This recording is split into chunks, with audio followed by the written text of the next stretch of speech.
the patriarchy has done a number on women. And so when we're talking about like identity, the patriarchy has done a number on women in the idea of separating themselves from their connection to body. It's always your body's not good enough, you're not good enough, nothing's good enough, you're not good enough.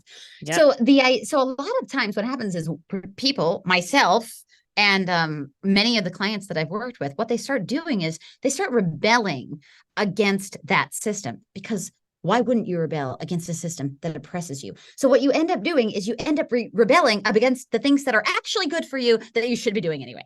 And it's this mind fuckery.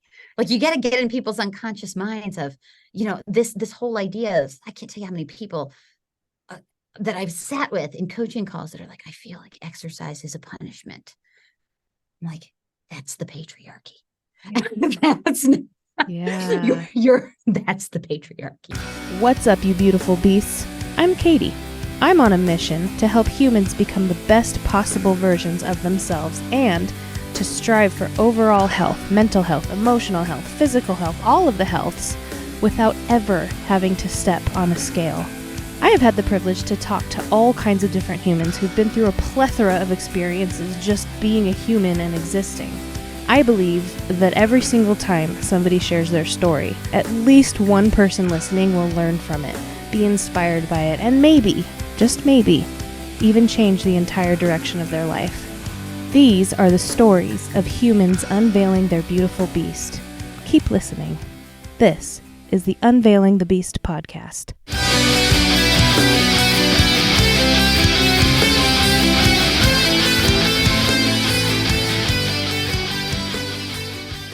What's up, you beautiful beasts? Welcome back to the show. I just had an amazing conversation with neurotransformational coach Andee Scarantino. Oh my God. That's all I have to say. She's amazing. So keep listening, man. As always, I hope something lands with you today. I hope something you hear tugs on your heartstrings, and or I hope you laugh.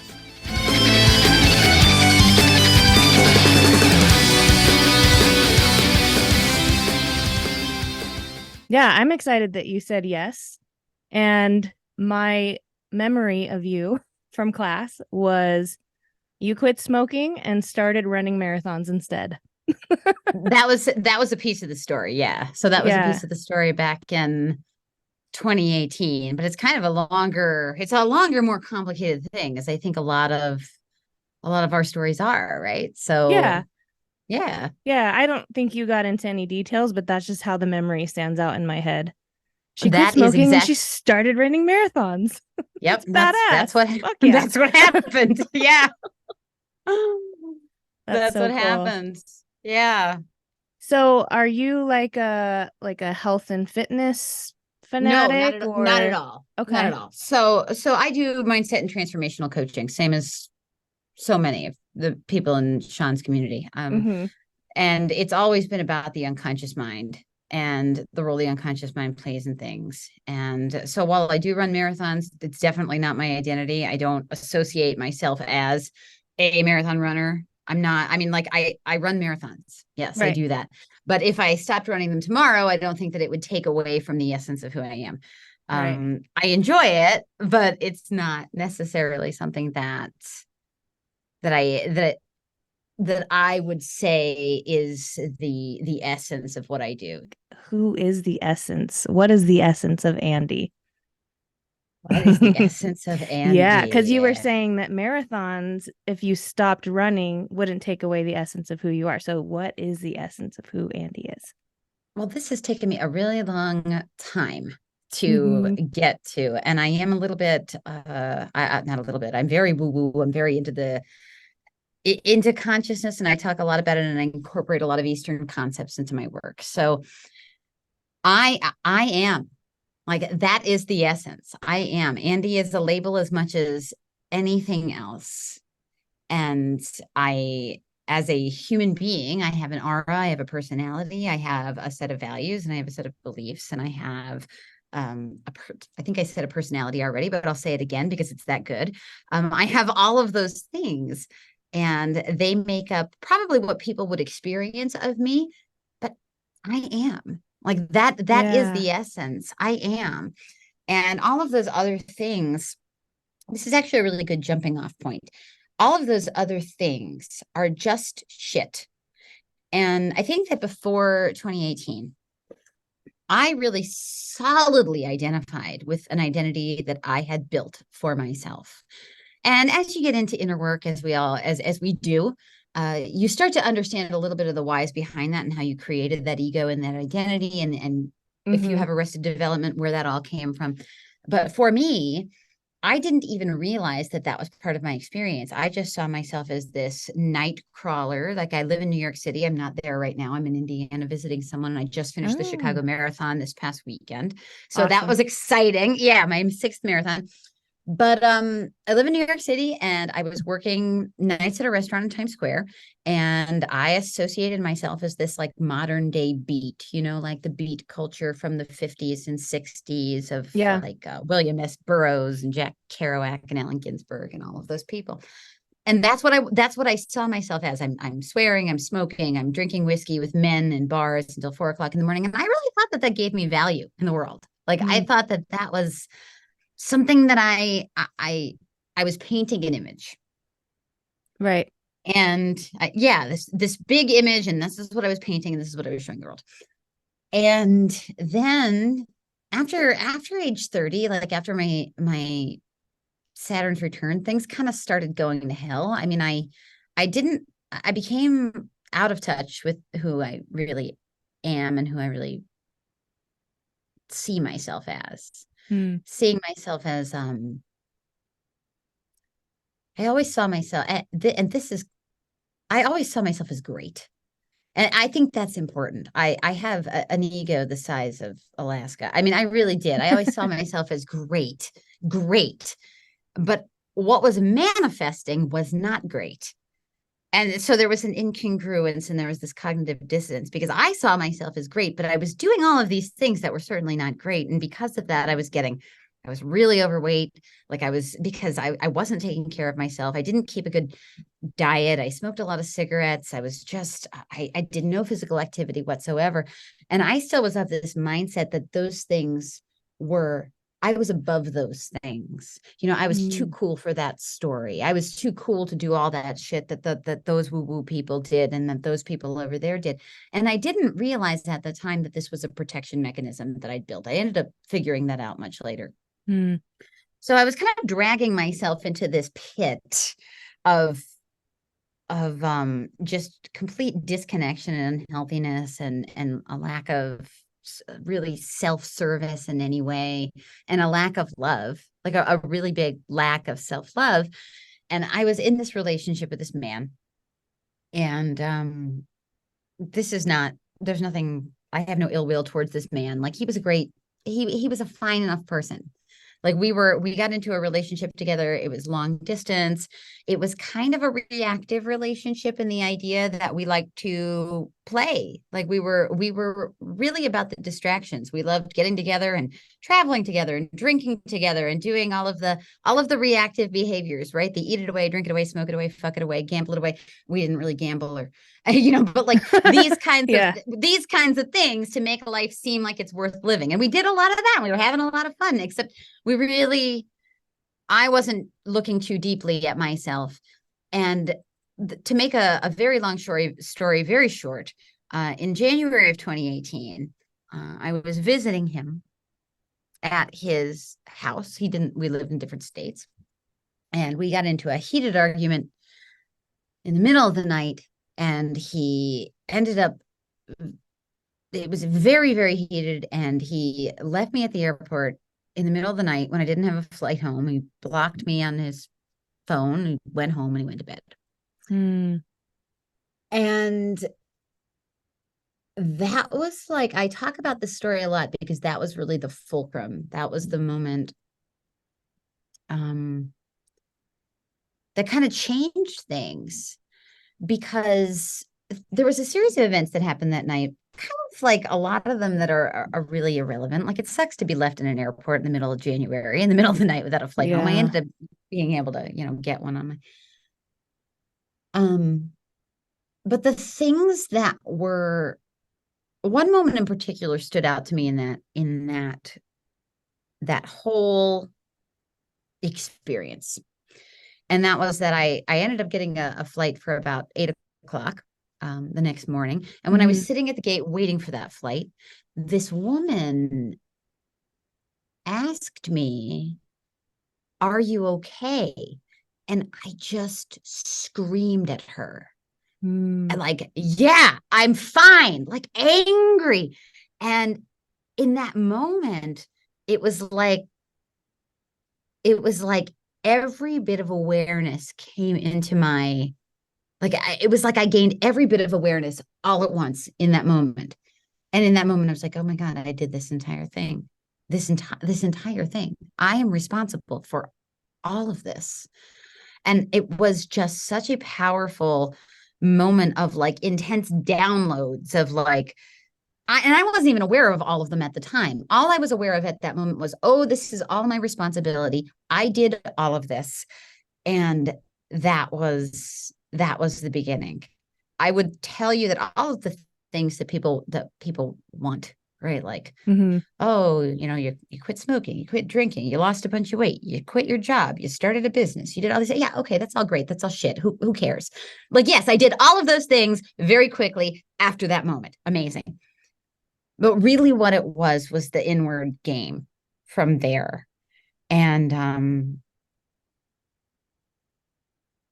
that was really the first bit of it. But I will say that, yeah, it's been the inward game. So that's the short story of how everything began. Everything. That's really awesome. That is so cool. So when you were sitting there, and so was it just like you yelled at her angrily and then you just got this wave in your body? Is that how? Yeah, but not even in my body, because I didn't really have a connection to my body at that time. And that probably didn't develop for, I don't know, a year or two. No, it was like there was a second sight. Like, and that was really what it looked like. It was like in Men in Black when he blinks one set of eyes and then he blinks a completely different set of eyes. It was like another set of eyes opened and closed. And it was like, oh, because I think when you're neurologically wired in a way that you're just so well trodden in all of those neural pathways, and every single thing you do is so automated. And especially when you are abusing a substance like alcohol, where it's just, you're in this forever haze. So while I can see myself somewhat clearly now, I couldn't see myself really at all at that point in my life, because of just how I was living in that perpetual haze. And that was the moment that cleared the mirror just enough that I could actually see who I was, which was a gift, because a lot of people don't get that, Yeah. Yeah. I know it's not exactly the same, but my substance of choice was exercise and dieting. I was like chronic dieter, exerciser. And the first time I let myself have a sigh of relief was actually when I got pregnant with my son.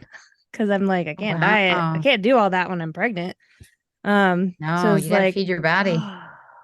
Yeah. So yeah. So what was so you did all of it at once? There wasn't like, okay, first I quit smoking and then I started doing this and then I started a business. Definitely things happen in pieces. So I had been a runner already. I was a marathon runner. I had already run a half marathon by that point. And I always really enjoyed it because of the connection to divinity. Like, it's really beautiful. It's a really beautiful kind of, I don't know if you run, but if you ever run long distances, there's just something gorgeous about it. I mean, it's such a beautiful experience.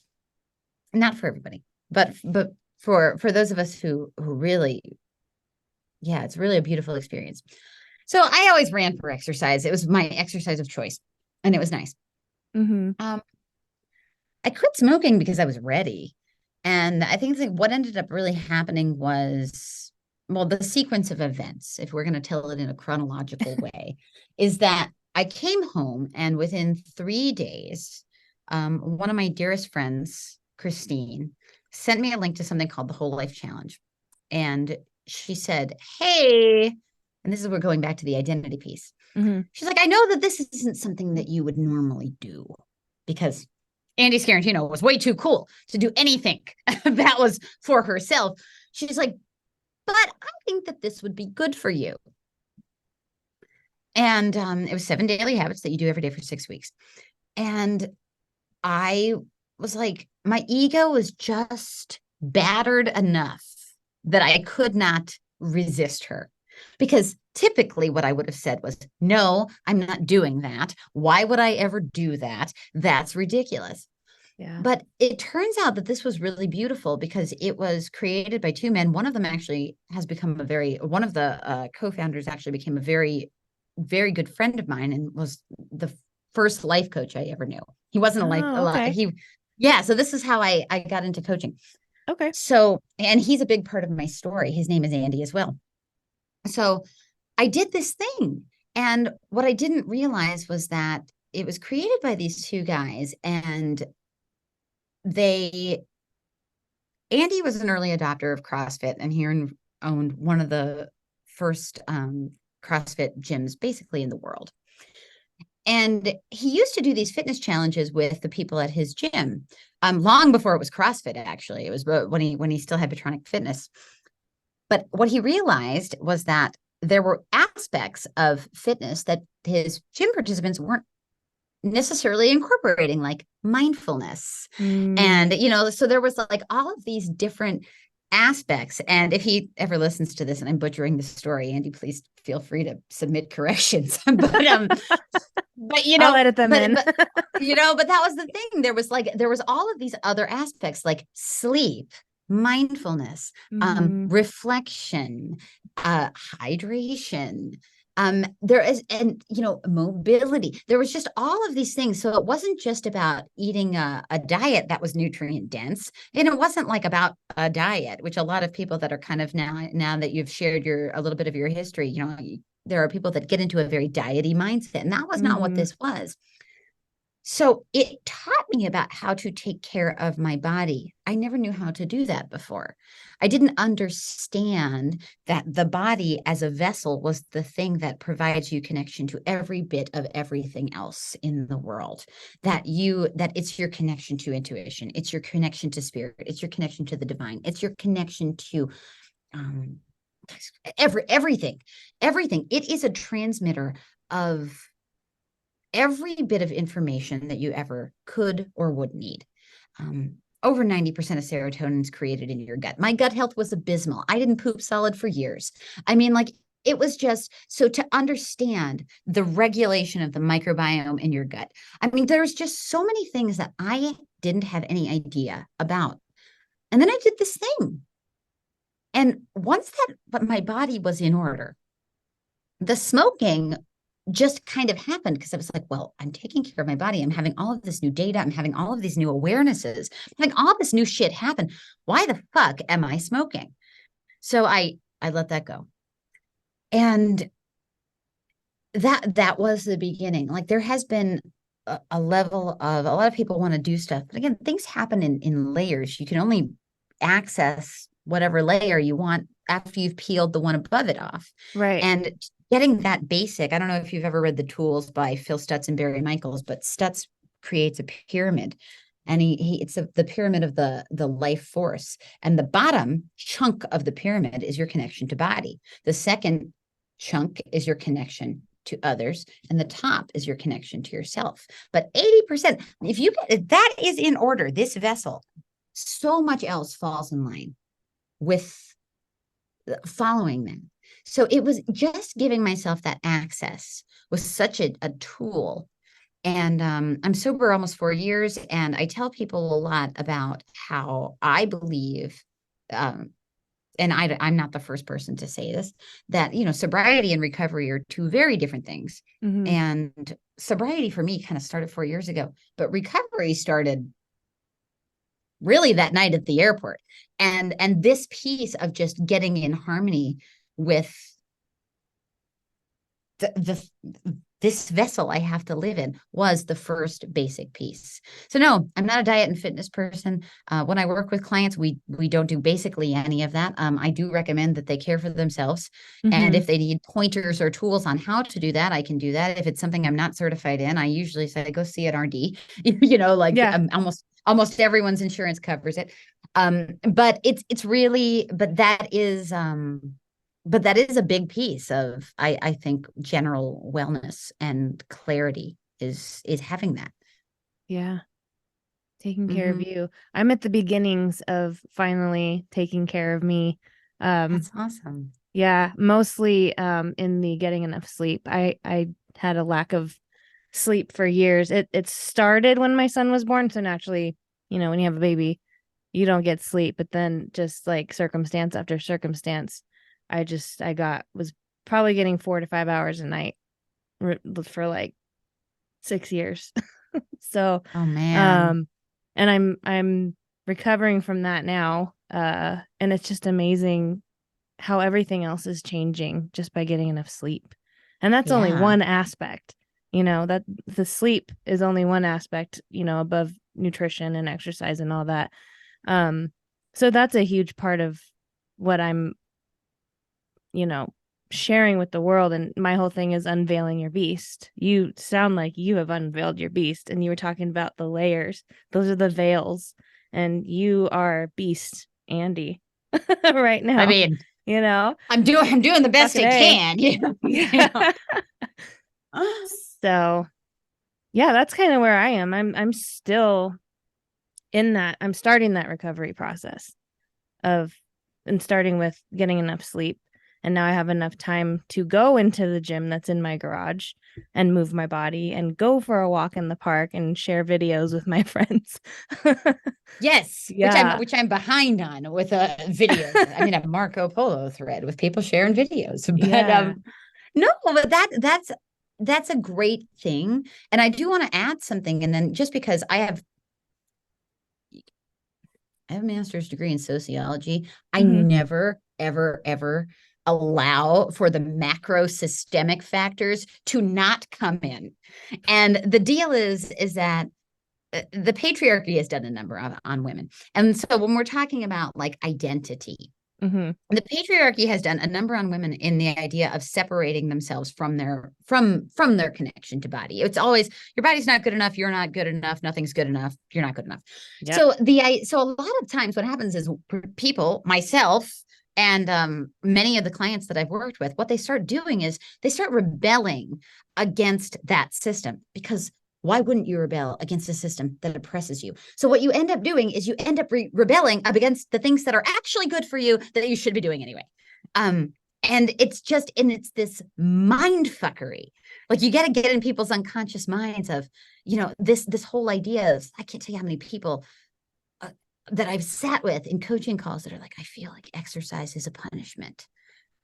I'm like, that's the patriarchy. That's the patriarchy. You got to stop. Like, you got to get it away. Yeah. It's wild. Not sleeping. That's the patriarchy. Like, and I'm not some kind of burn my bra feminist. I'm just being realistic. Like that. That's not just the patriarchy. That's Western corporate America and capitalism and standardized education. If you're not working hard enough, work harder, work harder, work harder. So it's like, no, you shouldn't be sleeping. Now you have a child in your house. And so every moment that you're alive until that child no longer exists in this house, you have to be doing something. And every moment that you're, that you're working, you got to be working, you got to be doing something, you got to be doing something. It's like, wait a minute, sleep is regenerative. Like, there are so many processes that are happening inside of that vessel at all times that are caring for you, that are regenerating, that are fixing all of your damaged cells, that are carrying away all of the. Ran a marathon a couple of days ago. When you're not connected to your body, you don't notice these things. But when you are, you're like, wow, I'm really cold. I was noticing this the night of the marathon. I'm really cold. I bet my body's working to probably repair those muscles that I just tore the fuck out of for almost 4 hours. like that's why we sleep. And then I'm like, wow, I'm really tired. Oh, I'm much more tired now than I was. That's why we sleep. There's a great book, Why We Sleep, by the way, for any of your listeners. That's just all of the. Did you read it? I think I'm halfway through it.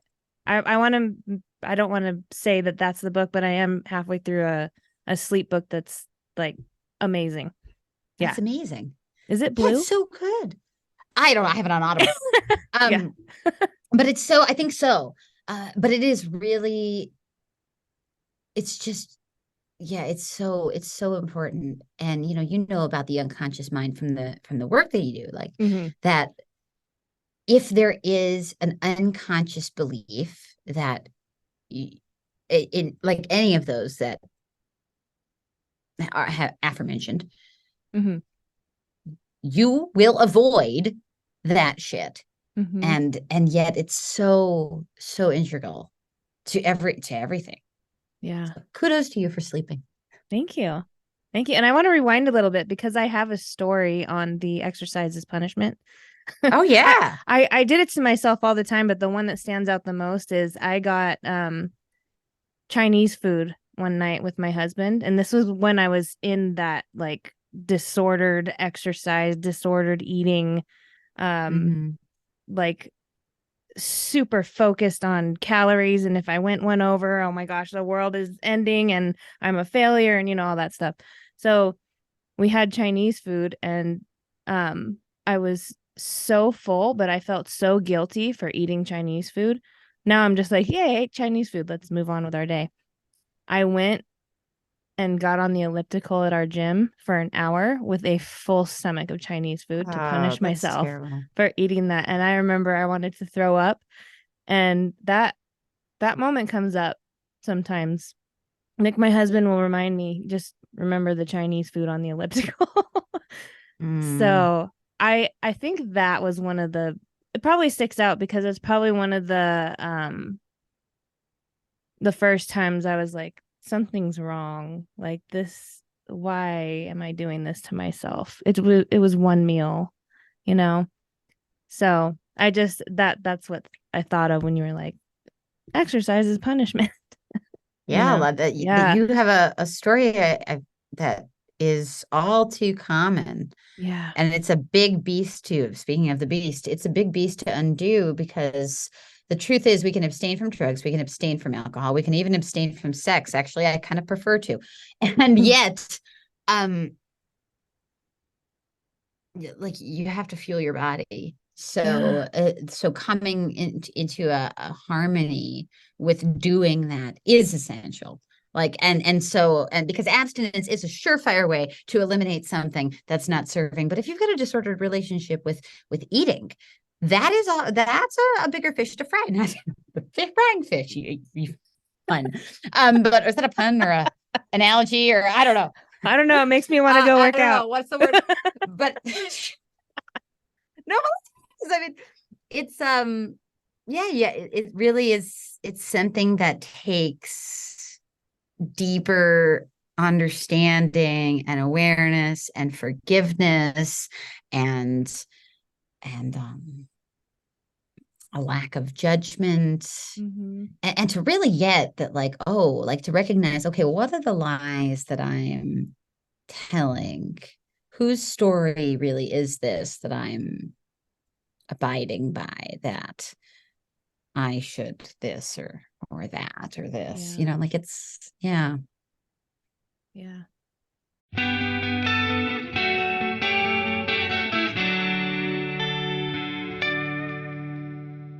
What up, beasts? I'm here to quickly interrupt the show with a shameless plug about my coaching services. How many of you are yo-yo dieters, meaning you've gone on and off diets and every time you gain the weight back, you blame yourself? How many of you have weight cycled most of your life, meaning your weight goes up and down and up and down and up and down, and this is kind of like a normal thing for you? How many of you know exactly what to do to be healthy, and at the same time, you feel like something's missing because you just can't seem to do the things that are going to make you healthy? What if I told you that a lot of what we've been taught about what it takes to become healthy is actually bullshit? If you're interested in learning more about what it actually takes to transform not just your health, but also your life, go to beautifulbeastwithin.com and click on the purple button that says Book a Free Coaching Call. I am a neurotransformational life coach, a personal trainer, and a fitness nutrition specialist. So if you fit the description above, I want to talk to you. And at your free session, you're not just going to be given information. I want to give you an experience. So beautifulbeastwithin.com, click on the purple button that says book my free session, or whatever it says, book a free coaching appointment. It says something like that. And I'll see you over there. Back to the show.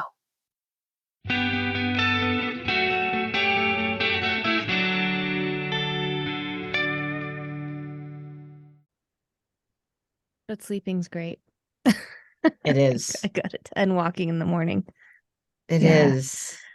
Yeah.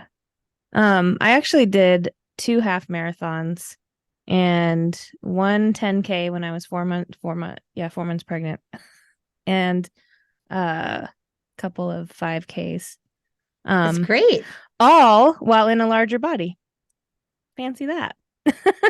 Oh, it was like post disordered eat. Well, maybe not post, but like, one of those I'm like what they call yo-yo dieter. I'm putting that in my past. Absolutely. So with that comes, weight up, weight down, weight up, weight down, weight up, weight down. I don't weigh myself anymore. It's healthy. And it's not a I'm going to ignore the truth. The scale tells me nothing about what's inside of my body, and it tells me nothing about my behaviors, and it tells me nothing about what's going on in my head. And so, yeah, I forgot what I was saying. You ran 2 half marathons and a 10K and a couple of 5Ks. Yeah. So, and did you enjoy that? I did. The first one was really hard. Because I don't think I trained as much as I should have. And the next day, trying to move my body, I was so sore I wanted to throw up. But the second one was awesome, except that. So the first one, they had Gatorade every mile, and that's when that's the first time I actually liked Gatorade. I don't really like it, but when you're running, it's really refreshing. So anyway. The second marathon didn't have Gatorade until the 5th mile. So every mile is just water. And by the time I got to like halfway through, I think it was mile 4, I was like, where's the fucking Gatorade? I was so mad. And it's important, particularly if you're in a warmer race. I mean, you got to replace those electrolytes. And, we were doing Chicago. We had ideal conditions, 45 degrees. It was so great. And, we get to the first mile, and I run alone, but I race with a friend. Got it. And we get to the first mile, and I said, oh, Gatorade early and often. Like, we're going to Gatorade the whole way, because we're not going to be fooled by the fact that the temperature is cooler. And then you're 8 miles into the race, and all of a sudden you are lacking sodium and magnesium. And, because in a 26-mile race, you need the sugar, you need the calories, you need the electrolytes, you need all of it. Like, so it was definitely... Yeah, it's definitely a joy to see it on the race course. Yeah. That is my favorite marathon story. Where's the fucking Gatorade? And then I drink Gatorade and I'm fine. Yay! Mile 6. What's your favorite marathon story? Do you have any good marathon stories of any of the races that you've done? That's a good question. I would say... Putting me on the spot, it's hard, because you know what, I'll tell you, I leave my body. I'm not present for any of my races. I remember my first half. I remember very few of my actual races. Josh, the guy that I run with, he typically has to tell me what's happening. I did a 10-mile, the Blue Cross 10-mile in Philadelphia. It was one of my favorite races I ever ran. It was my 10-mile PR. And I have like flashes of flickers of memory from it. I completely check out. When we ran Chicago just this past weekend, Josh looks at everything I see. And I don't know if there's video for your podcast, is there? Yes. If not, there is. Okay, so I still have it on my arm. I have a pace tattoo with where every mile should be. So I am looking at the blue line on the road, the pace we're at now, the pace that we're supposed to be, thump, thump, thump, thump, thump. And he's like, oh, look at that. Oh, look at that. And I'm like, thump, thump, thump. What time are we at? Okay. Like and sometimes when he's not around and I'm racing, it's just tunnel vision. I see nothing. I just leave. And then I come back in when it's finished. And I'm like, wow, that was great. That was a great time. That's cool. Yeah, it's really That's really cool. Yeah, it's a really cool experience. I will say that my favorite race I probably ever run was the New York City Marathon, just because that's my hometown race. And so there's just a feeling about your hometown race being the one to run. And yeah, there's something beautiful about that. I get into these moments sometimes. So I'll tell a recent story just because it's recent and it's on my mind. So my father, who has passed away, 2018, he passed away. My father was an interesting man, and he had a lot of different children with a lot of different wives. I think he had 5 wives in total. He had 4 of them he had children with. And his oldest son, I met one time when I was maybe 5 or 6 years old. And the second time I met him was at the start line of the Chicago Marathon last Sunday, because he and his wife serendipitously ended up registered for that race, same as me. And she had looked me up ahead of time. I looked them up on the app ahead of time to look at to track themselves. And they saw there was another Scarantino, and they were like, she's like, I think you're running this race. And I'm like, yes, I am running this race. But we never made plans to meet up or anything. And here we are, 47,000 runners ran this race last Sunday. And we're in the corral, and like, just there they are. And it was absolutely wild. And that was a really cool memory. But what made me want to tell that story was because at mile 12, I was telling that story to Josh. I remember this very, very vividly. And I'm like, and that was God. God did that. And as I'm talking about that, I said to Josh after the race was over, I said, when I start talking like Jesus, the crash is coming. Because I've had moments in other marathons where I'm like, and God brought us here, and the privilege of us being able to do this. And when I hit that pinnacle of talking like that, which is true, I really believe in that. I wasn't raised with patriarchal religion, so my view of God is that we're all bits, divine lights of it, of what God is. That's kind of how I feel. But when I start talking like that during a race, we're 30 minutes out from a dip. And that has happened every time. So I have memories like that in races, and I have memories of one of those in the New York City Marathon as well, where I started talking like that, started talking out loud about the privilege of being able to do it, and remembering friends that had passed away and things. And you're just in that place, and you're like, uh-oh, I can't hold this forever. I can't hold it open forever. Boom. Yeah. Yeah. That's awesome. So tell me a little bit about your coaching business. So what get the what? Getthefuckoff.com is my website. Fuck yeah. So you could take a look. And I really genuinely care about helping people access themselves. If that didn't make any sense,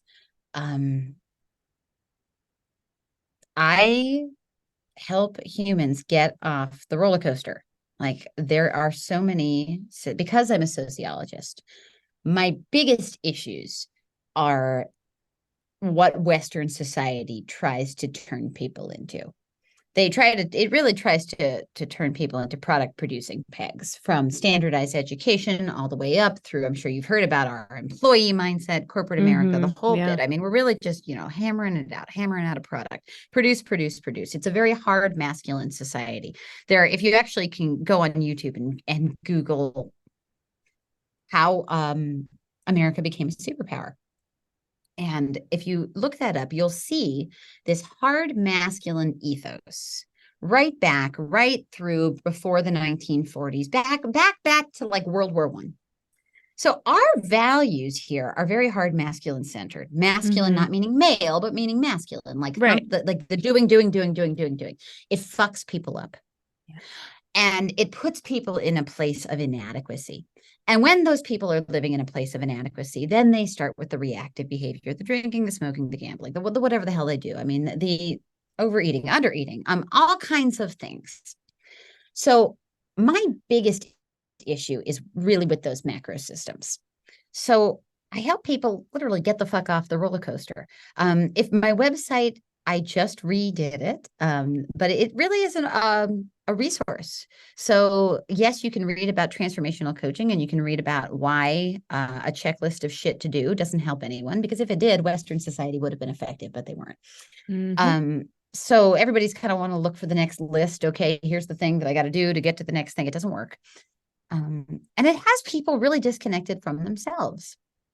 So if you visit getthefuckoff.com, there's a bunch of different categories. Of course, Get Off the Roller Coaster is how you can work with me, and that's my favorite. But there are just a bunch of resources informationally, and also they are told in a narrative way, because the critical faculty between your conscious and your unconscious mind just doesn't receive people telling you facts. Because facts don't matter. If the facts are incongruent with your already pre-existing beliefs, it doesn't matter. So reading facts doesn't really change anyone's life. So I try to put things forward in an entertaining narrative format way. So you can find get off the smokes, get off the sauce, get off your ass, get off the roller coaster, get off the fence. Those are all the categories that are listed at getthefuckoff.com. And you can kind of, if there's something that resonates with you, you can dive deeper into one of those areas. I do not have a ton of clients that want to stop drinking. I've had a handful, but I think that stopping drinking is a cool thing. And I wish I had more clients in that area, but there's a lot of shame associated in Western society because of that. Really, because Annie Grace does a great job in talking about this in This Naked Mind, and Holly Whitaker kind of follows suit and Quit Like a Woman. That there's so much subconscious rhetoric and programming that tells you that it's a positive thing, that when people it's the only drug you have to justify not using. So when people try to step away from it, they have all this like shame and these weird stories they start telling. So I try to make it an approachable topic. So I do that informationally for free. If you visit getthefuckoff.com, there's a bunch of content that's geared towards that. But my coaching is transformational mindset coaching. I'm an excellent active listener. Chalk it up to years attending bar. Just live in a very big glass house. And I can't say there's one type of human that I help. I know that people love to put themselves in a box and say, oh, I'm like the people that Andee helps, but they've been very varied, men and women of all different ages, socioeconomic backgrounds, interests, careers. It's kind of more about them. It's more about, do you resonate with the message that, hey, you've been kind of forced to do something you weren't meant to do for your whole life, and you know it, but you just want someone to kind of give you the okay that it's okay to be what you want to be already. And I'm that human. So that's what it is. That is awesome. I have a new love for you. Likewise. Yeah, especially the name of your website, getthefuckoff.com. Yeah, that's so cool. Tell me about what inspired you to start this podcast? I actually started it in 2018, I think. And then 2020 happened, however you want to say it, and I took a 3-year break. because my life went in a different direction, which is Yeah. part of the not sleeping. But I brought it back, man. I love doing this. I love talking to people. I love hearing stories. I love hearing feedback from, oh, I listened to so-and-so's episode and it made me blah, blah, blah, you know, like I like the feedback and, but mostly I love talking to people, especially you. I like talking to you. I like talking to you as well. You're more than Yeah. welcome on the Get the Fuck Off podcast anytime. Oh, I'd love to. She is now called View from the Roof, formerly the Get the Fuck Off podcast. I was trying to separate some things. So, but yes, that is also at getthefuckoff.com. View So from send me an the email. roof. View Yeah. from the Roof. Yeah, let's do it. Yeah. Cool. Do you have any other questions? Anything you would like your listeners to, anything I could help your listeners with? Well, I do have one question that I ask at the end of every episode. Sure. And that is, if you had one piece of advice that you could give to the world, what would it be? Stop asking people for advice. I love it. Give me your advice. You don't want the advice. You ask people for advice. Well, how many times you ask somebody for advice? And you know what you do? You ask 30 different people, and then you take the advice that you already wanted to take anyway. Stop asking people for advice. You already know the answer. Listen to your gut brain. Hold on. Mic drop. Stop asking people for advice. Yeah, there is a line. It was not written by Baz Luhrmann, but he made it popular in the song "Everybody's Free to Wear Sunscreen" in 1999, which says, "Be careful of whose advice you buy, but be patient with those who supply it." Advice is a form of nostalgia. I forget the rest of what he said, but it was basically about, people sharing their experience. So when somebody shares advice with you, they are sharing their experience. Mm-hmm. And if you resonate with that experience, take the advice, but you're only really seeing yourself. So if somebody gives you advice and that advice doesn't feel congruent, there's a reason for that. You already know the way to go. Nobody knows better than you. So I guess that's why I say it the way that I do. And I think everybody that hears that will probably feel a little bit of something. And if they don't, well, then I gave you shitty advice. Ladies and gentlemen, Andee Scarantino signing off.